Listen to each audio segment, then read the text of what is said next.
Olá, ouvintes, bem-vindos a mais um podcast da Delphia. E hoje eu tô aqui para falar de um assunto, é sempre um assunto interessante, mas hoje é mais um daqueles assuntos interessantes. E hoje a gente vai falar sobre algo que é uma pauta de discussão não só das empresas de tecnologia, mas de todos os negócios que querem ser seguros, né? E cada vez mais a gente percebe que ameaças digitais, phishing, deepfake, estão impactando os negócios e exigindo novas estratégias de proteção. E a gente veio falar sobre isso. Um cenário em que os ataques estão cada vez mais sofisticados, a gente precisa entender riscos, prevenir incidentes e fortalecer a segurança das companhias mais no detalhe, sem perder a inovação. E ao meu lado, eu tenho duas figuras importantes que vai conduzir esse bate-papo aí seguro, por assim dizer, né? Para que a gente possa levar um conteúdo de valor para vocês e ajudar vocês que estão ouvindo a gente a saber driblar cada vez mais sobre esses ataques que estão sendo cada vez mais sofisticados, como eu comentei. E eu vou começar por ele. Tenho ao meu lado aqui uma pessoa daqui de dentro de casa da Delphia. Ele está com a gente já há bastante tempo, é pai do Rafael e da Ana. Me disse que é apaixonado por frutos do mar, aguardando um convite para degustar essa especiaria. E me diz que trabalha com tecnologia há bastante tempo, né? E está colecionando 30 anos de carreira nessa área. Bem-vindo, Mauro. Se apresente para os nossos ouvintes. Muito obrigado, Simone. Obrigado, Pato.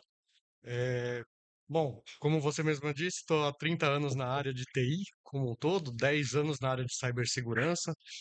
Vim desde a carreira lá de técnico de microinformática, trabalhei como analista de suporte, administrador de redes, e agora estou há 10 anos aí na área de cibersegurança, ajudando as empresas a se protegerem dessa ameaça que é cada dia mais crescente, mais iminente no mercado e está impactando mais empresas. Muito bem, Mauro. Estou feliz que você está aqui. E do meu outro lado, para fechar esse trio aqui de bastante peso, já me incluo aqui nesse grupo seleto, eu tenho ele, que com certeza, ouvinte, você já ouviu falar. A gente tem aqui uma figura de bastante importância no ambiente de cibersegurança, ele é uma referência no Brasil, além de ser um hacker ético, influenciador, mas antes da gente contar um pouco mais sobre a carreira, a gente gosta muito de saber quem são as pessoas. Ele me disse que ele é apaixonado por coquetéis, aprendeu inclusive olhando no balcão como é que isso faz, e me disse que uma das especialidades que ele faz é um drink chamado Last Word. Então, dá um Google aí para você Isso saber é que drink é maravilhoso, esse. isso é maravilhoso. Quer dizer que é maravilhoso. Então já se apresenta e me diz por que que é maravilhoso. Bom, primeiro, muito obrigado pelo convite mais uma vez. De novo, uma honra estar fazendo parte aqui desse papo. Obrigado. Bom, já que você já tocou nesse assunto que eu gosto tanto, Last Word é um coquetel clássico que é feito entre um dos ingredientes. Tem um licor chamado Chartreuse, que é feito por monges no sul da França, desde 1600. É bem tradicionalzão. Tem mais de 100 ervas envolvidas, então todo mundo que prova acaba sentindo algum aroma que reconhece, né? Porque provavelmente tem essa erva que você tá bem, que você se relembrou ali, sentiu no aroma no meio, porque são mais de 100. E desde que eu conheci esse coquetel, eu gostei muito do meio de coquetelaria, porque os caras que fazem mesmo, eles são meio hackers mesmo, assim, eles estão fazendo sempre experimentos, estão sempre com hipóteses, testando, criando, fazendo suas criações. Então eu pego um pouquinho desse lado criativo, ah, deles e aplico na minha profissão dentro do hacking também. É chique. Bom, Pato, estou muito feliz de receber você aqui do lado do Mauro. Eu tenho certeza que a gente vai levar muito conteúdo de valor para os nossos ouvintes. Então, para começar, eu acredito que a pergunta que eu gostaria de dar o start nesse bate-papo é: Pato, o que que é ser um hacker ético? Eu acho que deve ter muitas dúvidas sobre esse termo. Eu queria começar pedindo para você esclarecer um pouco mais e por que que você decidiu entrar nessa área? Boa. Nossa, vamos começar pelo ético do hacker ético. Eu digo que é um mal necessário, né? Porque o termo hacker ele não tem associação direta a uma figura criminosa ou alguém que não segue a ética e moral ou valores, né? Então, em teoria, eu falando apenas hacker era para ser suficiente, mas isso realmente leva ao entendimento de muitos para o lado que associam o termo hacker com algo criminoso, até porque na mídia mesmo é muito normal a gente, quando ouve hacker sendo noticiado, geralmente tem relação com um crime que tem acontecido, um crime eletrônico. Mas o hacker é o cara que pensa fora da caixa, ele é o cara que pega um código que foi escrito para fazer A e consegue fazer ele acabar fazendo B, né. Então ele é uma figura importante para fazer a roda da segurança da informação rodar, provocando ela, simulando o inimigo. Então esse é muito o meu trabalho, é trazer uma perspectiva diferente com o cara de fora que, vai fazer basicamente o mesmo que seu inimigo faria, tirando causar o mal, né. Então é isso que é o meu trabalho. Mas de fato, muita gente confunde, se você abrir a inbox no meu Instagram, muita gente vai falar assim: "Não, eu queria muito que você pudesse me mostrar a inbox do meu namorado, porque, Hacker de eu juro que é relacionamento. pro bem, eu juro, eu sei que", eles tentam me justificar, assim, como se tivesse alguma justificativa moral que me permitisse fazer isso por eles confundem bastante nesse lado. Falei: "Putz, você tá dependendo de mim para o seu relacionamento, eu tenho uma péssima notícia". Uma péssima notícia. E como que começou esse seu interesse por hacker? Foi baseado em alguma coisa? Me conta um pouco mais. Isso é muito louco, porque eu comecei bem novinho, comecei a estudar tecnologia com 10 anos de idade, por conta do filme Hackers, que saiu em 95, enfim, eu assisti alguns anos depois, eu sou de 91, que foi um dos primeiros filmes da Angelina Jolie, e passa a figura hacker hollywoodiana, assim, não tem nada a ver com a realidade, mas eu, como menino ali, criança, vi aquilo e fiquei fascinado. Os hackers andavam de patins, eles paravam num orelhão com um teclado que não era as letras, era assim uma viagem só. Mas aquilo me despertou interesse no universo de tecnologia, então, eu fui até num caminho diferente da grande maioria dos profissionais de segurança, que geralmente vão primeiro para tecnologia, Uhum. desenvolvimento e dali vão para segurança. Eu já aprendi tecnologia porque eu já tinha aquele olhar de querer chegar nesse meio do hacker, seja como fosse, né. E tinha pouquíssimas referências na época, mas sim, desde os meus 10 anos de idade comecei já com VB6, com já a estudar programação, mas sempre com esse objetivo de querer me tornar um hacker um dia. E o que eu acho muito interessante, o Pato estava me contando aqui nos bastidores, é que eu tinha a impressão que cada vez mais a segurança, ela está a favor do negócio, ela está trabalhando para que o negócio seja seguro e as transações perfeitas. Mas a gente tem alguém que decidiu sair desse bastidor e colocar luz para que ele pudesse levar esse conteúdo e o bastidor realmente se tornasse um palco real e cada vez mais visível para as pessoas. E aí a gente vem vê o seu lado influenciador, crescendo cada vez mais número de seguidores. O que que fez você se tornar essa figura tão conhecida, dentro do meio e fora dele também? Pô, muito obrigado. Primeiro, eu também não sei dizer o que fez. Foi uma coincidência, digamos assim, uma grata coincidência. Eu abri um canal no YouTube porque eu gosto de falar sobre segurança, eu gosto de falar sobre esse universo. Como qualquer apaixonado por um assunto, é sempre legal você expor e encontrar pessoas dispostas a ter a conversa, no mesmo nível que você tá propondo. E de fato era muito desconhecido ter essa figura do hacker ético, a figura do cara que simula o inimigo. Mesmo na faculdade, quando você vê aulas de segurança da informação, geralmente é o lado blue team, o lado defensivo, de você seguir os protocolos, de você fazer as implementações bonitinhas, e não o lado de atacar esses componentes. Isso não era visto como algo válido para o crescimento, para a melhoria da segurança, né? E só que esse sempre foi o meu background, porque eu primeiro, como curioso, sempre passei minha adolescência hackeando tudo que eu via pela frente. E profissionalmente eu comecei porque eu tinha hackeado o jogo que eu amava jogar e vi que tinha uma outra pessoa hackeando também. E fiquei com medo dessa pessoa prejudicar o jogo, que eu não ia prejudicar, mas Hum. sabe, sei lá, o que o outro ia fazer. Bati na porta dessa empresa, foi super bem recebido e o CEO, então, da empresa virou meu mentor e eu abri a empresa por conta disso, comecei a fazer esse tipo de consultoria, sempre sendo a pessoa de fora para não ter o viés do escritório, o viés corporativo. Eu estou sempre tendo as minhas sacadas de fora. E o hacking é muito legal por isso, porque você explora visões muito diferentes de um mesmo assunto. Então, às vezes, você vê um menino novinho de 13 anos achando uma falha no Meta, não é que ele entenda mais do que os engenheiros do Meta que estão lá, que escreveram todos os livros de segurança da informação. Mas é que ele, na realidade dele, no olhar dele, ele conseguiu puxar um fio que os outros ainda não tinham puxado, né? Então, esse lado criativo do hacking é o que me brilha os olhos. E aí eu comecei a falar muito disso na internet, mostrando como é para mim pegar algo pronto e fazer o processo inverso. Então eu pegava muitos assuntos que estavam em alta, o Big Brother foi um caso, o pessoal que estava debatendo, pô, será que dá para fazer bot? Fulaninho tá usando bot na votação. Eu falei, pô, vamos ver, vamos até Teve uma questão com o governo aí também, não teve? Teve questão com o governo também, isso foi antes do canal do YouTube, na verdade, né, que eu Hum, tentei reportar uma falha aí e não foi tão bem recebido. Eu diria que quando eu fiz meus 18 anos, eu estava meio com aquele menino sonhador que acha que pode mudar o mundo. de conquistar o mundo, Que não pode, importa pô, quais as todo mundo vai. barreiras. Até porque eu tinha reportado a falha lá na empresa do jogo, tinha sido bem recebido. Eu falo que eles são culpados, porque eu pensei, pô, se eu fui bem recebido aqui, né? E eu reportar todas as que eu sei, eu vou ser bem recebido em todos os lugares. Estava enganado.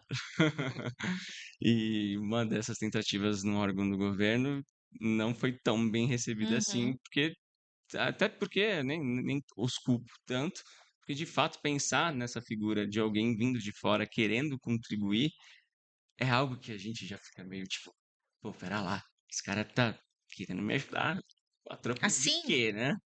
Então é um momento delicado de fato. Hoje eu sei muito, hoje como eu tenho empresa de educação, eu treino muita gente, muita molecada que está começando e eu falo, esse é um momento muito sensível, porque você tem uma falha da empresa, é muito nebuloso o limite legal disso, talvez você uhum, tenha pulado um pouquinho para constatar essa falha, então você já está tipo acuado nessa conversa, mas o lado da empresa igualmente tá, porque ele não sabe se você vai extorquir, vai começar a pedir dinheiro, se você vai pôr na mídia, vai querer prejudicar a imagem deles.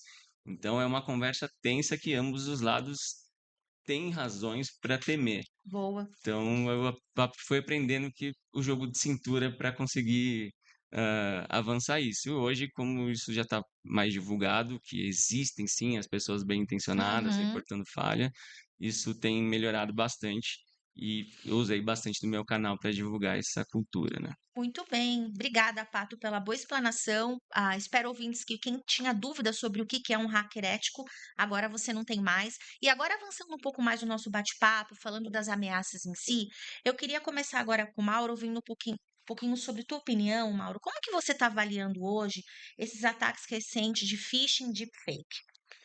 Então, eu gosto muito de fazer uma analogia com o motorista de um automóvel. O sujeito para dirigir um automóvel, ele não precisa ser um engenheiro mecânico. Ele precisa ter as noções de segurança, de como conduzir, de como fazer com que aquele automóvel eh, se locomova de uma forma segura. E hoje a gente vê uma onda nas empresas de falta de capacitação dos usuários. Então, muitos usuários recebem um e-mail, não validam aquele link que está no e-mail, não validam o remetente, não validam o que é o anexo que tem no e-mail.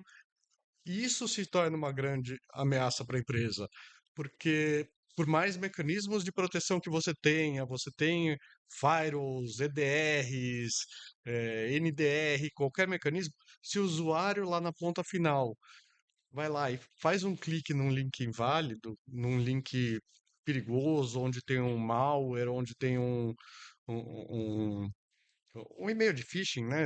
ah, Isso que acaba comprometendo toda aquela segurança que a empresa construiu em volta.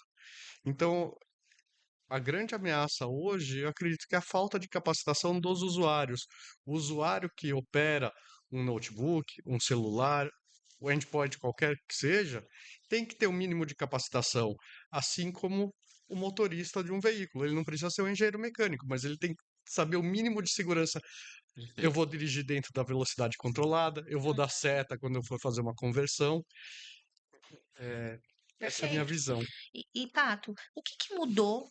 a gente falou sobre a sofisticação dos ataques, né? O que que mudou, na sofisticação e no impacto desses golpes quando a gente fala de phishing, de fake e outros?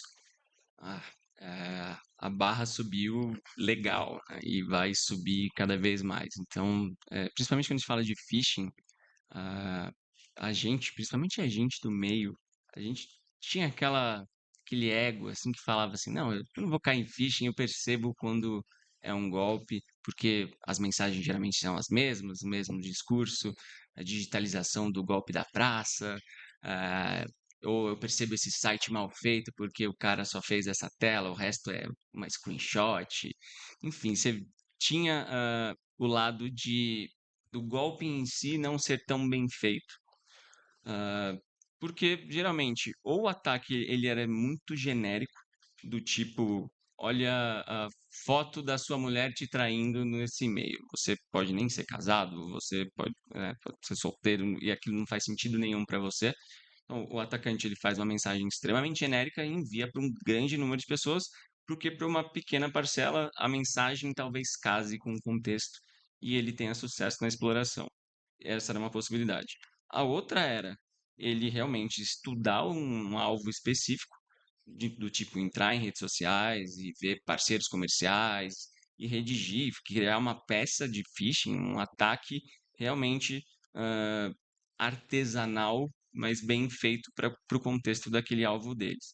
Mas isso aqui faz ele não ter escala, né? Ele vai ter que gastar muito tempo em cima de um target específico.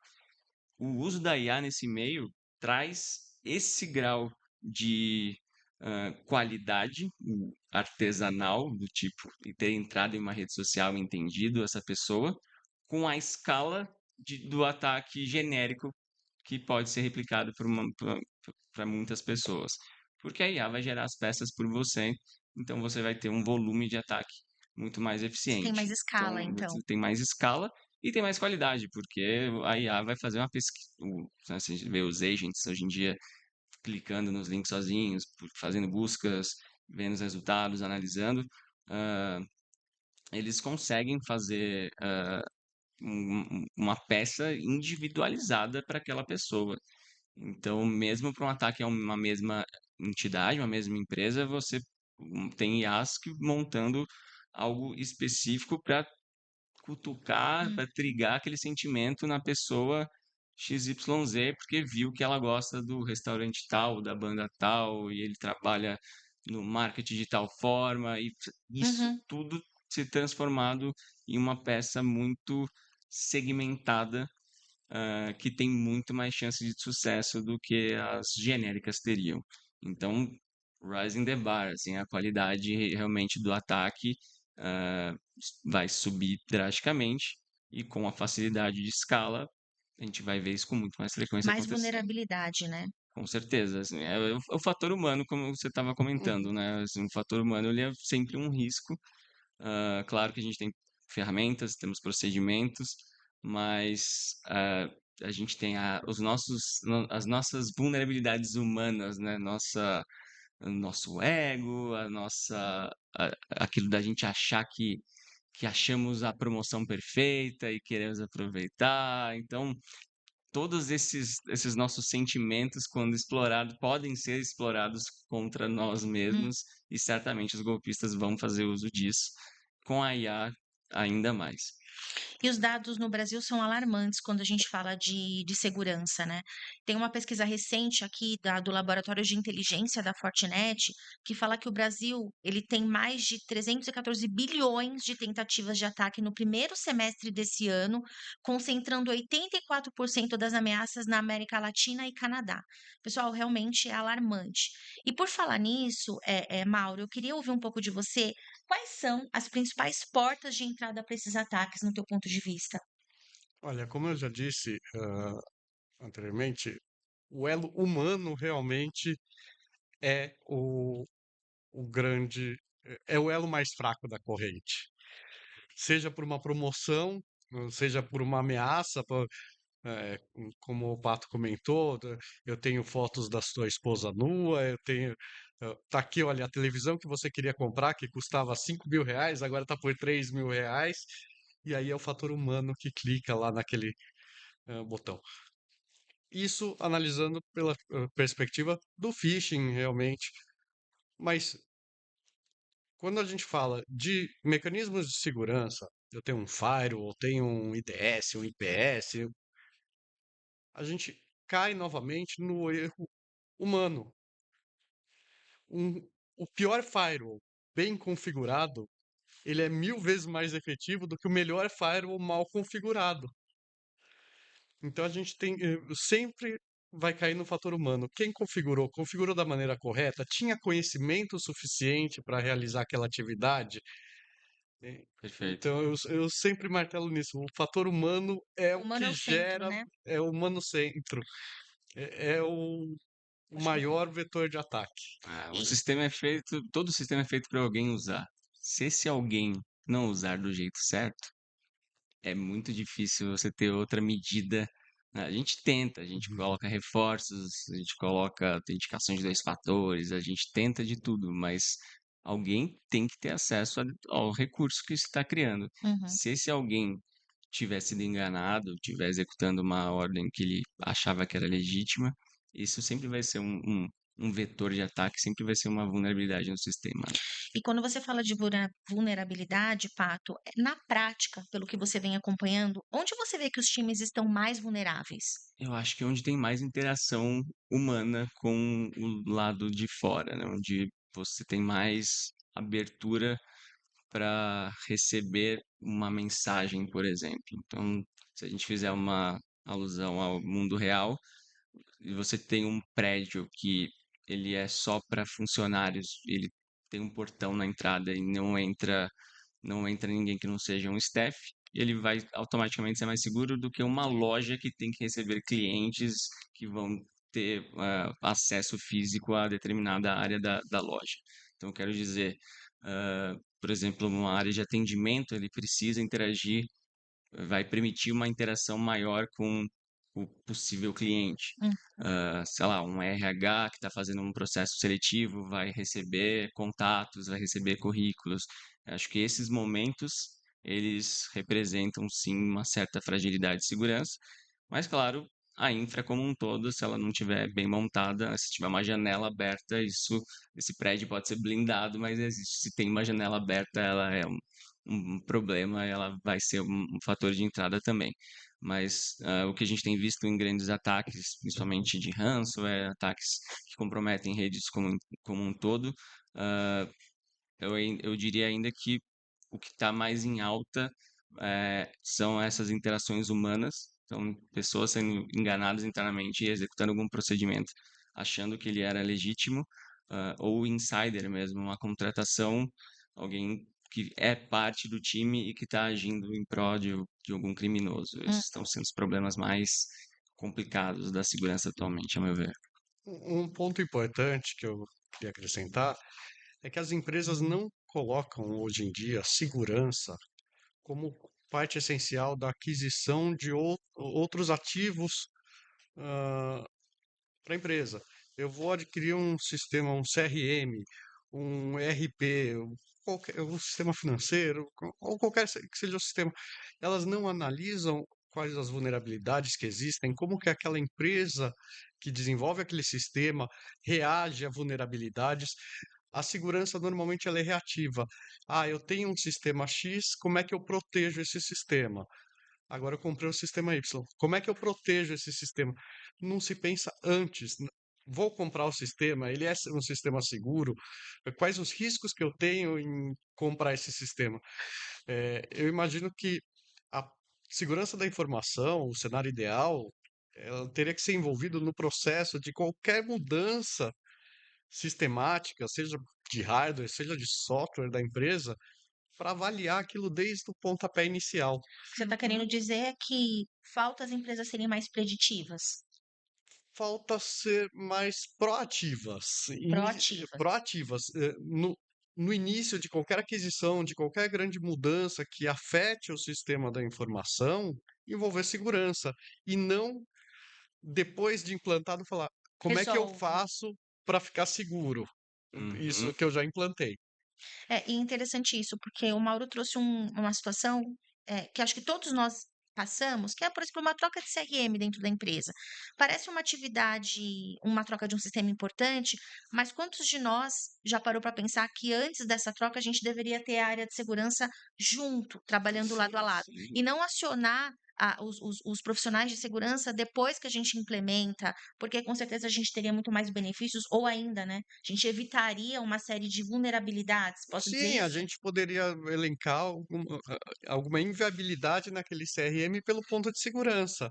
Esse determinado CRM não é seguro o suficiente para minha empresa. Vamos analisar outros no mercado aqui para Que o colocar dentro da minha momento da empresa. aquisição de um produto é um momento de namoro, né? Então a gente Exatamente. tem aquela visão, aquela projeção de que é tudo lindo e maravilhoso, Uhum. e até esse comportamento evita a gente de falar, não, pode ter um problema aqui, deixa eu testar Deixa eu ser isso. a Não, pessoa que vai você dizer, tá tem encantado com os razão. features. E todo feature novo que você traz para sua infraestrutura, você está aumentando a sua superfície de ataque. Não estou dizendo que ele vai ser vulnerável, mas é uma nova possibilidade que está rodando na sua rede e pode Uhum. ter uma vulnerabilidade ali. Quando a gente para olhar sobre o que vocês estão falando, né, a gente ainda vê que segurança tá relacionada a um custo necessário. Mas a gente sabe que cada vez mais isso é estratégico. No teu ponto de vista, Paco, como você vem observando, ou que dicas que você pode trazer aqui para os ouvintes, como que eles podem ajudar a mudar a mentalidade das empresas, seja desde quem vive, um analista, um coordenador, até ir mudando a camada de board da empresa, para que eles realmente vejam segurança como um fator estratégico. Ah, é a história do seguro de carro, né?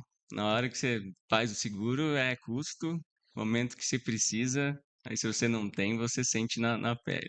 E isso está sendo, na área de segurança, a realidade e não só. Acho que quem não pegou a mensagem pelo bem vai acabar pegando pelo meio jurídico, que agora tem as cobranças legais em cima e as multas, né? Então, assim, eu sigo não vendo a segurança como algo que você vai ter um retorno direto de investimento, do tipo, ela vai aumentar as suas vendas, ela vai isso, ela vai aquilo. A segurança, ela faz parte ela é estrutural, ela faz parte da base que você vai Ela é a base da construir casa. para que tudo em cima, para que esse prédio suba bem, né? Então, ah, isso é uma questão cultural. Eu, principalmente trabalhando como Red Team, né, eu sempre trabalho desse cara que incomoda mesmo. Eu sou o cara externo que cutuca tudo para ver se tá tudo certo. Ah, eu sei que é muito engraçado que em muitas reuniões presenciais eu sei que eu sou um cara mais odiado da mesa, é parte do meu trabalho. E eu vejo em muitas situações o lado cultural, ah, a cultura que precisa ser desenvolvida, fica claro para mim, no momento que eu mostro uma vulnerabilidade e em vez do time entender que, putz, a gente tem onde evoluir, legal, aprendemos com essa falha, isso não vai mais acontecer porque a gente vai fazer X, Y, Z e é uma lição aprendida. Em vez disso, você ter aquela reação do tipo, quem foi o desenvolvedor que subiu essa linha? Quem eu tenho que demitir Uma que caça às fez esse bruxas, erro? né? Exato. E aí, se você tem esse tipo de comportamento, automaticamente as pessoas vão se blindar pelos seus próprios trabalhos. Então, é muito comum você ver em empresas que eu faço alguma consultoria, em que às vezes eu mostro uma falha que um ou outro até comenta, cara, eu até sabia dessa falha, mas a gente deixou quieto porque isso ia incomodar fulano, ia acabar demitindo ciclano. Então, você vê como a cultura é fundamental, é todo mundo entender que a gente é um time e a gente está elevando o nível do time, e elevando o nível do jogo, e não atrás de alguém que Cessar áreas, errou diminuir uma linha de recurso. código. Ah, Com certeza, essa evolução cultural, a maturidade da empresa faz com que a empresa, aos poucos, deixe de enxergar aquilo lá como uma despesa necessária, e sim uma evolução de maturidade, uma evolução da proteção da empresa, dos ativos, porque hoje o ativo mais valioso que nós temos é a informação, né? uhum. Bem material, se tornou algo irrisório perto do valor da informação. E com essa, eh, quem não aprende com essa evolução cultural acaba aprendendo pela dor, o dia que Pois sofre um é. ataque. E a gente ouve muito de clientes sofri um ataque, e agora? O que que eu preciso fazer? Agora você já sofreu o ataque. Escuta, bati o carro, agora eu vou fazer o seguro? Não Justamente, faz sentido. justamente. É o que eu costumo dizer nas minhas consultorias quando eu apresento uma falha, eu falo, gente, ainda bem que tá vindo de mim isso aqui. Sabe? Uhum, Imagina se a gente tivesse fazendo uma War Room porque alguém explorou essa falha. São cenários completamente diferentes. Então aqui a gente tem ainda margem para aprender, corrigir. A gente vê que Uhum. ninguém explorou. Beleza, segue o baile, evoluímos. E que bom que a gente está uhum. corrigindo esse problema nesse momento e não no momento de que analisando o log e vendo uma evidência de que alguém estava explorando isso mesmo. Mauro, pela sua experiência ajudando muitos clientes a talvez apagar incêndio, ou muitas vezes, como a gente sempre toma cuidado em ajudar ele também a ser proativo, como é que você poderia nos dizer que dicas ou que orientações, baseado nessa sua experiência, você pode dar para as empresas que querem estruturar processos e ferramentas para ajudar as equipes a identificar risco e responder rapidamente? Então, ferramentas, processos, pessoas, existe uma gama no mercado, não existe uma fórmula certa. Isso funcionou para a empresa X, vai funcionar para a empresa Y. Cada empresa tem a sua necessidade, tem as suas vulnerabilidades, tem os seus pontos de risco. O importante é você ser capaz de identificar isso o quanto antes.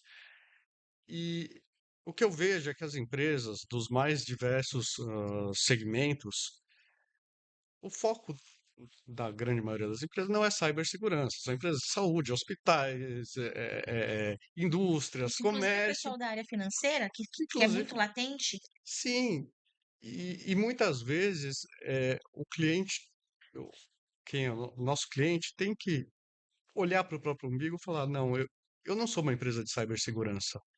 Deixa eu contratar quem conhece e ter realmente uma relação não de cliente e fornecedor, uma relação de parceria com o teu fornecedor de cibersegurança.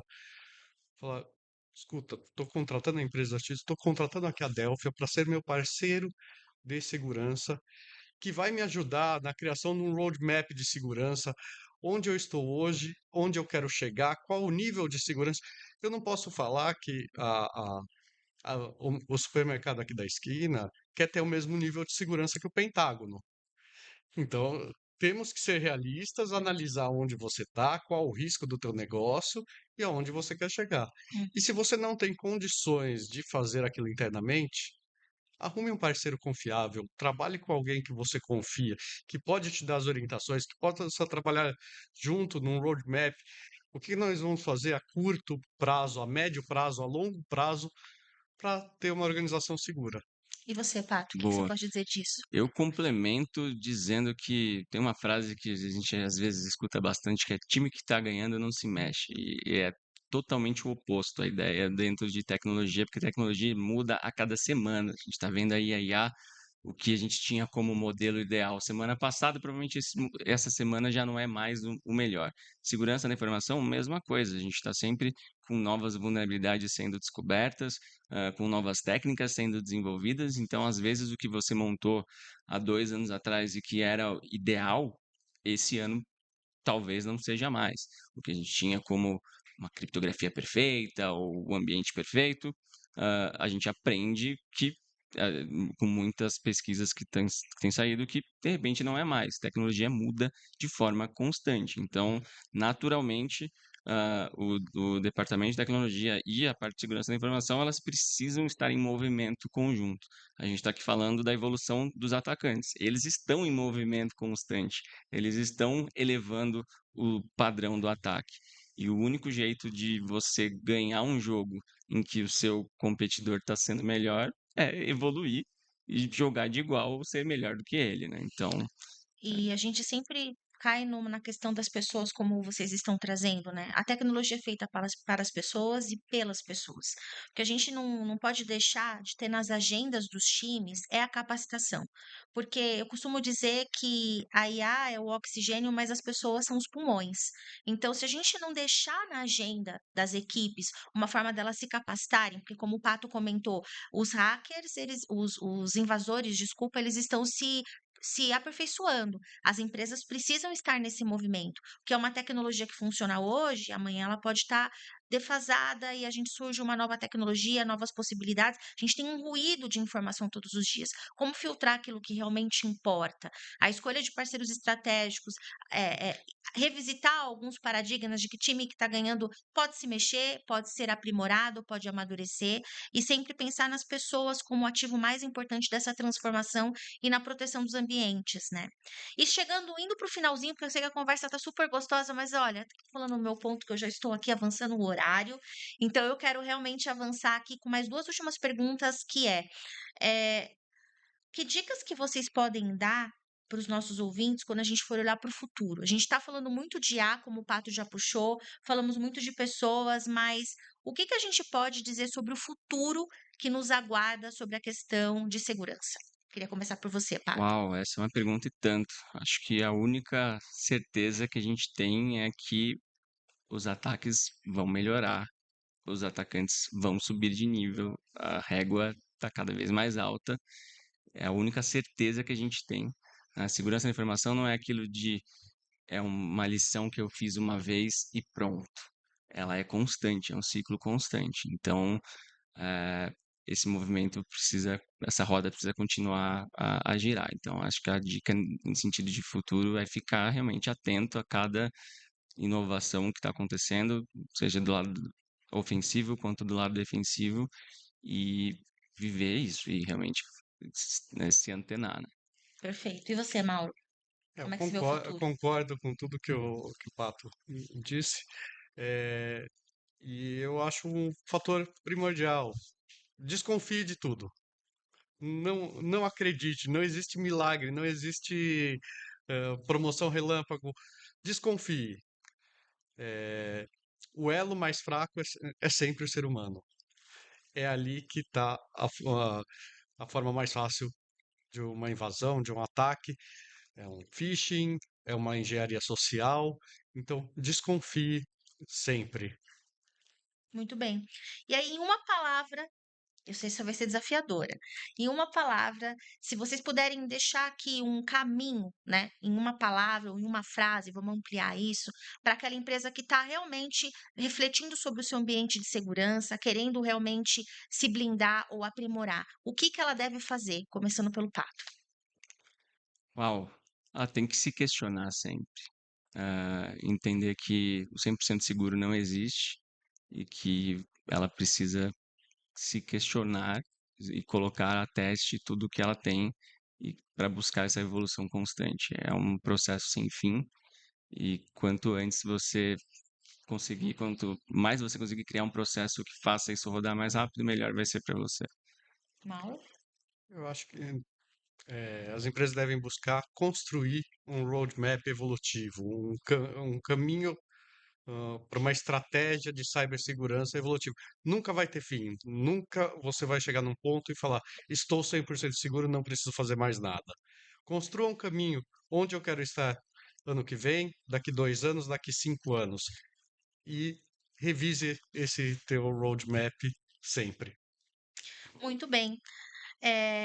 O papo tá maravilhoso. Esse assunto é um assunto que rende muita conversa e fica já o convite para essas duas pessoas que estão ao meu lado para a gente fazer uma segunda rodada, porque, como eles mesmos comentaram, o que nós estamos dando de dica agora, pode ser que amanhã exista mais dicas ou mais funções que você, ouvinte, pode ficar sabendo. Então, a gente vai criar uma nova edição e hoje a gente falou muito sobre o quanto que a segurança se tornou essencial para proteger os negócios, mas que o ativo principal nessa proteção são as pessoas. Então, eu espero que todos tenham gostado. Pato e Mauro, obrigada. Vou deixar uns minutinhos para vocês se despedirem dos ouvintes. Quero começar por você, Pato. Muito obrigado pelo convite, obrigado, Mauro, pelo papo. Para a galera que quiser me acompanhar nas redes sociais, meu YouTube é Gabriel Pato, meu Instagram também. E para quem quiser estudar um pouquinho sobre hacking ofensivo, sobre como encontrar vulnerabilidades, pode entrar com a gente na pato.academy. Vai ser um prazer receber vocês lá. Muito obrigado pelo papo e pelo convite. A gente que adorou esse bate-papo. Mauro? Simone, muito obrigado pelo convite. Pato, muito obrigado pelo papo. Só tenho a agradecer e com certeza estou à disposição. Vamos fazer mais vezes para trazer atualidades nesse Excelente, mercado. muito bom. Fechado. E, bom, pessoal, lembrando que o podcast, ele fica aqui com um espaço para vocês fazerem comentário, deixarem sugestões. Isso ajuda a gente a aprimorar cada vez mais a conversa. Espero ver vocês em próximas edições. Até breve. Tchau, tchau. Valeu.